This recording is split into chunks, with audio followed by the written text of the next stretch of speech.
ତାର ମିନିଂଟା କ'ଣ ଜାଣିଛନ୍ତି ନା? ମୁଁ ସେଟା ଜାଣି ନାହିଁ। ମୁଁ କହିଲି ମୁଁ ଜାଣି ନାହିଁ। ସେ ବି ଆଉ କଥାଟା କ'ଣ ତ କହିଲାନି। ମୁଁ କହିଲି ମୁଁ ଏଇଟା ଆମର ବାବାଙ୍କୁ ପଚାରିଲେ ସେ ନିଶ୍ଚିତ ମତେ ଏଟା ବୁଝେଇ ଦେଇପାରିବେ। ତମକୁ ଏ ପ୍ରଶ୍ନ ସିଏ କାହିଁକି ପଚାରିଲେ? ନା ମୁଁ ତାଙ୍କୁ କହିଲି ଯେ ବ୍ରହ୍ମ ଗାୟତ୍ରୀ ମନ୍ତ୍ରଟା କେମିତି ଜପ କରାଯାଏ ଆଉ ବ୍ରହ୍ମ ଗୋପାଳ ମନ୍ତ୍ର କେମିତି ଜପ କରାଯାଏ, ସେ ମତେ ଏଇ କଥା କହିଲେ। ମୁଁ ଆଚ୍ଛା, କହିଲି ବ୍ରହ୍ମ ଗାୟତ୍ରୀ ମନ୍ତ୍ର କେମିତି ଜପା ଯାଏ ଯୋଉ ପ୍ରଶ୍ନ ତାଙ୍କୁ ପଚାରିଲ, ସିଏ ବ୍ରହ୍ମ ଗାୟତ୍ରୀ ଜାଣିଛନ୍ତି ନା? ବ୍ରହ୍ମ ଗାୟତ୍ରୀ ମତେ ସେ ଯୋଉ ଆବୁଲ ଟାବୁଲ କହିଲେ ଗାୟତ୍ରୀ ମନ୍ତ୍ର ଅବସ୍ଥାରେ ଅଛି ବଶିଷ୍ଠ ଅଭିଶପ୍ତ ହେଇଗଲା। ମୁଁ କହିଲି କିନ୍ତୁ କହିଲେ ଜାଣିଛ ଯେ କିନ୍ତୁ ସେ ତ ତାକୁ ମାନେ ଜୀବିତ କରିକି ସେ ମନ୍ତ୍ର ଜପ କରାଯିବ। ଆଉ ସେ ଚାପିକି କରିବେନି ମୋ ବାବାଙ୍କ ସବୁ ନାହିଁ। କଥାଟାକୁ ସେ ପ୍ରକାଶ କଲେ ନାହିଁ। ନା ନା, ଯୋଉ ଲୋକକୁ ପଚାରିଲ ସେ ଲୋକଟି କିଏ? ସେ କଣ ସଂସାରୀ ନା ସନ୍ନ୍ୟାସୀ ନା ବ୍ରହ୍ମଚାରୀ ନା କର୍ମକାଣ୍ଡୀ ନା ଜ୍ଞାନକାଣ୍ଡୀ ନା ଯୋଗୀ ନା କଣ ସିଏ? ସେ ଜାଣିଥିବେ ଏଇ ଯୋଉ ବ୍ରହ୍ମଗିରିର ବଂଶୀଧର ବାବା ବୋଲି ସେ ମାନେ ବ୍ରହ୍ମଚାରୀ ଘରେ ଆଚ୍ଛା, ଛାଡିଛନ୍ତି। ସେ ବଂଶୀଧର ବାବା ବ୍ରହ୍ମଚାରୀ, ବ୍ରହ୍ମଗିରିରେ ତାଙ୍କର ଆଶ୍ରମ। ଆଶ୍ରମ ହଁ, ତାଙ୍କୁ ତମେ ଜାଣିଥିବ। ନାଇଁ ମତେ ଖାଲି ମୁଁ ଯାହା ପଚାରୁଛି ମତେ କୁହ, ତାଙ୍କର କୁହନ୍ତୁ। ଆଶ୍ରମ ତମେ ତାଙ୍କୁ ବ୍ରହ୍ମ ଗାୟତ୍ରୀ ଜପ ବିଷୟରେ ପଚାରିଲ, କିନ୍ତୁ ସିଏ ବ୍ରହ୍ମ ଗାୟତ୍ରୀ ଜାଣିଛନ୍ତି ବୋଲି ତମେ ଜାଣିଛ ତ କନଫର୍ମ ତ? ଆସିନି କେବେ, କିନ୍ତୁ ଜଣେ ମତେ କହିଲେ ଏଇ ବାବାଙ୍କୁ ପଚାରି ଇଏ ସବୁ ଏମିତି ସବୁ କଥା କରାଯାଏ ନା। ମୋ କଥା ଶୁଣ, ଆଜ୍ଞା ଗୋଟେ କଥା ହଉଛି ଯେ ଯୋଉ ଯାହାଙ୍କୁ ତମେ ପଚାରିଲ ସିଏ ଆଗେ ବ୍ରହ୍ମ ଗାୟତ୍ରୀ ବିଷୟରେ ନ କହୁ କହୁ ତମକୁ ପଇତା କଥା ପଚାରିଲେଣି। ବୁଝିଲ? ସେଇ କଥା ମୁଁ ଅସୁବିଧାରେ ପଡ଼ିଗଲି। ମୁଁ ମତେ କାଇଁ ଭଲ ଲାଗିଲାନି। ତମେ ବ୍ରହ୍ମ ଗାୟତ୍ରୀ ବିଷୟରେ ପଚାରିଲ, ସିଏ ତମକୁ ପଇତା କଥା ପଚାରିଲେଣି। ହଁ, ସେ କହିଲେ ତମେ କେତେ ଖିଅ ପଇତା ପକେଇଛ? ହଁ ମୁଁ ତାଙ୍କୁ କହିଲି ହଁ ମୁଁ ନା ଷଡ଼ଖିଆ ପଇତା ପକେଇଛି। ହଁ, ନା ତମେ ଷଡ଼ଖିଅ 6 ଖିଅ ପଇତା ପକେଇଛ ଯେ ତମେ ବ୍ରାହ୍ମଣ ନା? ଆମେ ହେଲୁ ଗୋପାଳ। ଗୋପାଳ ପକେଇଛ 6 ଖିଅ। ଆଚ୍ଛା, ହୁଁ ତମେ ପଇତା ବିଷୟରେ ସିଏ ତମେ ପଚାରିଲ, ସିଏ ବି ତମକୁ ଏପର୍ଯ୍ୟନ୍ତ ଉତ୍ତର ଦେଇନାହାନ୍ତି। ନା। ବାସ୍, ତେଣୁ ସେ ପଇତା ବିଷୟରେ ବି ତାଙ୍କୁ ଜଣା ବି ନାହିଁ କି କଣ? ବୁଝିଲ? ମୁଁ ତମକୁ ପଇତା ବିଷୟରେ ଶୁଣ, ତମକୁ ପ୍ରଥମେ ପଇତା ବିଷୟରେ କହୁଛି, ତାପରେ ମୁଁ ଗାୟତ୍ରୀ କଥା କହିବି। ହେଲା, ଗାୟତ୍ରୀ ଆଜ୍ଞା ବିଷୟରେ ଆମର ଅଖିଳ ଜ୍ୟୋତି ଚ୍ୟାନେଲ ଦେଖୁଛ ନା? ମୁଁ ଦେଖୁଛି। ବାସ୍, ଅଖିଳ ଜ୍ୟୋତି ଚ୍ୟାନେଲରେ ବହୁବାର ମୁଁ ଗାୟତ୍ରୀ ବିଷୟରେ ପ୍ରଚାର କରିସାରିଲିଣି। ଆଜ୍ଞା ଆଚ୍ଛା, ପଇତା କଥା କହୁଛ ହୁଁ। ଯେ ପଇତା ଯିଏ 9 ଖିଅ ସିଏ 6 ଖିଅ। ଆଜ୍ଞା। ଯାହାକୁ ନ କହିବ ସେଇ ହଉଛି 6। ଆଜ୍ଞା। କେମିତି ସିଏ 6 ଆଉ କେମିତି ସିଏ 9 ମୁଁ ତମକୁ ବୁଝଉଛି ଶୁଣ। ଆଜ୍ଞା। ତମର କର୍ଣ୍ଣ 2, ଆଜ୍ଞା। ଚକ୍ଷୁ 2, ନାସା ଆଜ୍ଞା 2, ମୁଖ ଆଜ୍ଞା 1, କେତେ ହେଇଗଲା? 6 ଇଏ 2 2 4 6 7। 7, ମୂତ୍ରଦ୍ୱାର ମଳଦ୍ୱାର 2 କେତେ ହେଲେ? 7 2 9। 9 ହେଲେ। ଆଚ୍ଛା, ତମେ କର୍ଣ୍ଣ 2 କି ଯଦି 1 ଧରିବ, କର୍ଣ୍ଣ 1, ଚକ୍ଷୁ 1, ନାସା 1, ମୁଖ 1 ହେଲା କେତେ? କର୍ଣ୍ଣ 1 2 2 ନୁହେଁ, 3। କର୍ଣ୍ଣକୁ ଯଦି ଧରିବ 1, କର୍ଣ୍ଣ 1, ଚକ୍ଷୁ 1, ନାସା 1, ମୁଖ 1 କେତେ ହେଲା? ଇଏ ହେଲେ 1 2 3 4। 4, ମୂତ୍ରଦ୍ୱାର ମଳଦ୍ୱାର 2 କେତେ ହେଇଗଲା? 6। ବାସ୍, ଯିଏ 6 ସେଇ 9। ଆଚ୍ଛା। ବୁଝିଲ କି? ତମେ ତାକୁ ଆଜ୍ଞା ଯଦି କର୍ଣ୍ଣକୁ 2 2 ଲେଖା ବିଭାଗ କରିବ, କର୍ଣ୍ଣ ଚକ୍ଷୁ ନାସାକୁ ଯଦି 2 2 ବିଭାଗ କରିବ, ମିଶେଇ ଦେଲେ ତମର ହେଇଯିବ 9। ଯଦି କର୍ଣ୍ଣର କର୍ମକୁ ଯଦି 1 1 ଧରିବ, ତାହେଲେ ସିଏ ହେଇଗଲା 6। ବୁଝିଲ ଆଚ୍ଛା, ନା? ଆଉ ଦ୍ୱାଦଶ ଟା? ଆଁ? ଆଉ ଗୋଟେ ହେଲା ଦ୍ୱାଦଶ ପଇତା। ମୁଁ ତମକୁ ବୁଝେ ଅଷ୍ଟାଦଶ ପଇତା ବି ଅଛି। ମୁଁ ତମକୁ କହୁଛି କି ଆଜ୍ଞା ଆଗେ କଥା ଶୁଣ।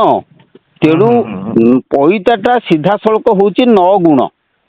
ଆଜ୍ଞା ହେଲା, ଯିଏ 9 ଗୁଣ ସେଇ ବି 6 ଗୁଣ। 6 ହେଲା, ହଁ।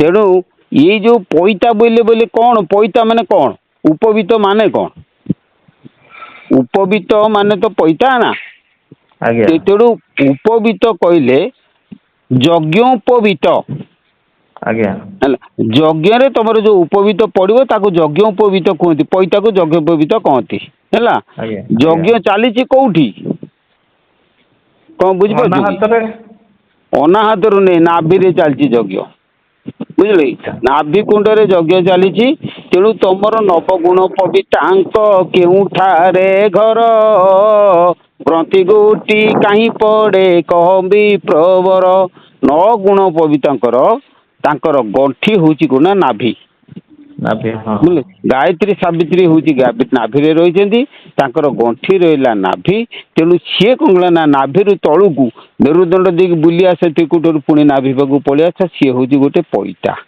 ଗୋଟେ ମାଳା ବା ଗୋଟେ ସୂତ୍ର ବା ଗୋଟେ ପଇତା ହେଲା ନାଭିରୁ ତଳୁକୁ ଯା ଲିଙ୍ଗ ଆଧାରରୁ ପୁଣି ମେରୁଦଣ୍ଡ ଭିତରେ ପଳେଇ ଆସେ ସ୍ୱାଧିଷ୍ଠାନ ମଣିପୁର ଅନାହତ ବିଶୁଦ୍ଧ ଆଜ୍ଞାରୁ ପୁଣି ପଳେଇ ଆସ ଭ୍ରୁଲତାରୁ ତଳକୁ ପଳେଇ ଆସ କଣ୍ଠରୁ ପଳେଇ ଆସ ଅନାହତରୁ ପଳେଇ ଆସ ପୁଣି ନାଭିକି ବୁଝିପାରିଲ ଇଏ ଆଜ୍ଞା ହଉଛି ଗୋଟେ ପଇତା ସରି ଭିତରେ ଏଇ ଆଜ୍ଞା ସରି ମାର୍ଗକୁ ଜଣେଇବା ପାଇଁ ଆମର ପଇତା କରାଯାଇଛି ଏବଂ ଯିଏ ସେଇ ହଉଛି ଛଅ ଏଇ ଛଅ ହଁ ପଇତାଙ୍କର କଥା ଆଉ ଗାୟତ୍ରୀ କଥା କହୁଛ ବ୍ରହ୍ମ ଗାୟତ୍ରୀ ବିଷୟରେ ବହୁ ବାର ମୁଁ ବୁଝେଇ ଦେଇଛି ସେ ବିଷୟରେ ତମେ ଦେଖ ମାନେ ଆଉ କେତେବେଳେ ଏବେ ତ ମୁଁ ବର୍ତ୍ତମାନ ଫାଙ୍କା ନାହିଁ ବୁଝିଲ ତମେ ସନ୍ଧ୍ୟା ଆଜ୍ଞା 7:30ରୁ 9 ଭିତରେ କେତେବେଳେ ପଚାରିବ ଗାୟତ୍ରୀ ବିଷୟରେ ମୁଁ ତ କହୁଛି ଗାୟତ୍ରୀ ଅଭିଶପ୍ତା ଯୋଉ ଗାୟତ୍ରୀ ଅଭିଶପ୍ତା ବୋଲିକି କୁହା ହଉଛି ସେଇଟା ହଉଛି ଆମର ପୌରାଣିକ ମତରେ ଆଜ୍ଞା ବୁଝିପାରିଲ ଆଉ ଆଜ୍ଞା ତମେ ଯଦି ସଦ୍ଗୁରୁ ଧରିବ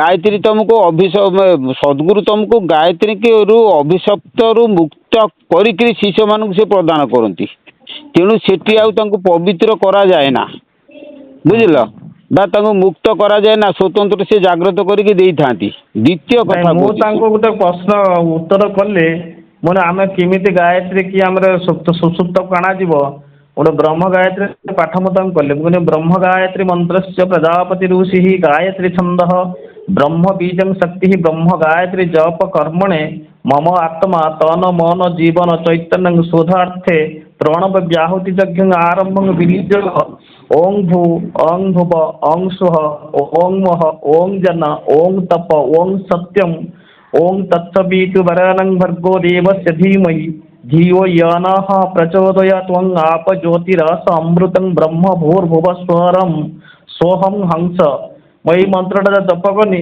ତେଣୁ ମନ୍ତ୍ରଟା ଜପିଦେଲ ଠିକ ଅଛି ପ୍ରଣବ ବ୍ୟାହୁତି ସହିତର 64ଟି ବ୍ରହ୍ମ ଗାୟତ୍ରୀ ଜପିଦେଲ କିନ୍ତୁ ସେଟାକୁ ସୁସୁପ୍ତ କେମିତି କରାଯିବ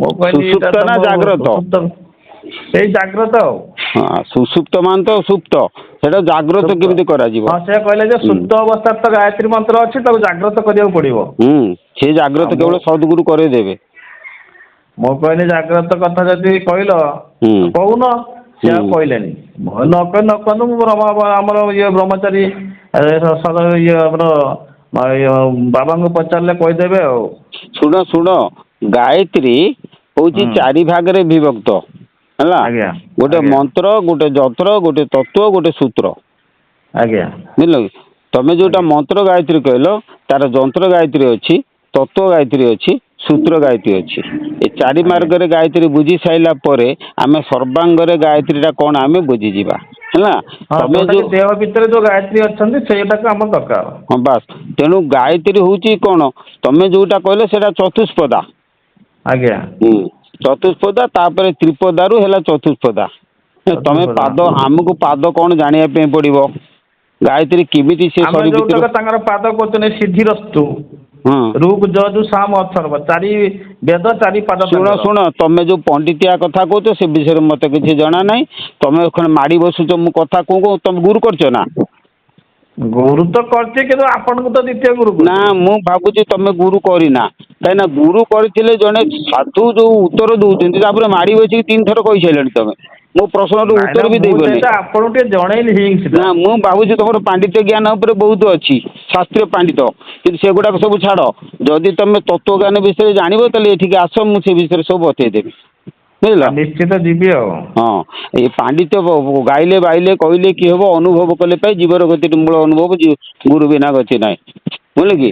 ସେ ଛନ୍ଦ ଆଜ୍ଞା ନ୍ୟାସ ସୁପ୍ତ ଏଗୁଡାକ ସବୁ ବୁଝିଲ କି ଧ୍ୟାନ ଆଜ୍ଞା ସମୟରେ ଗୁଡା କିଛି କାମରେ ଆସିବନି।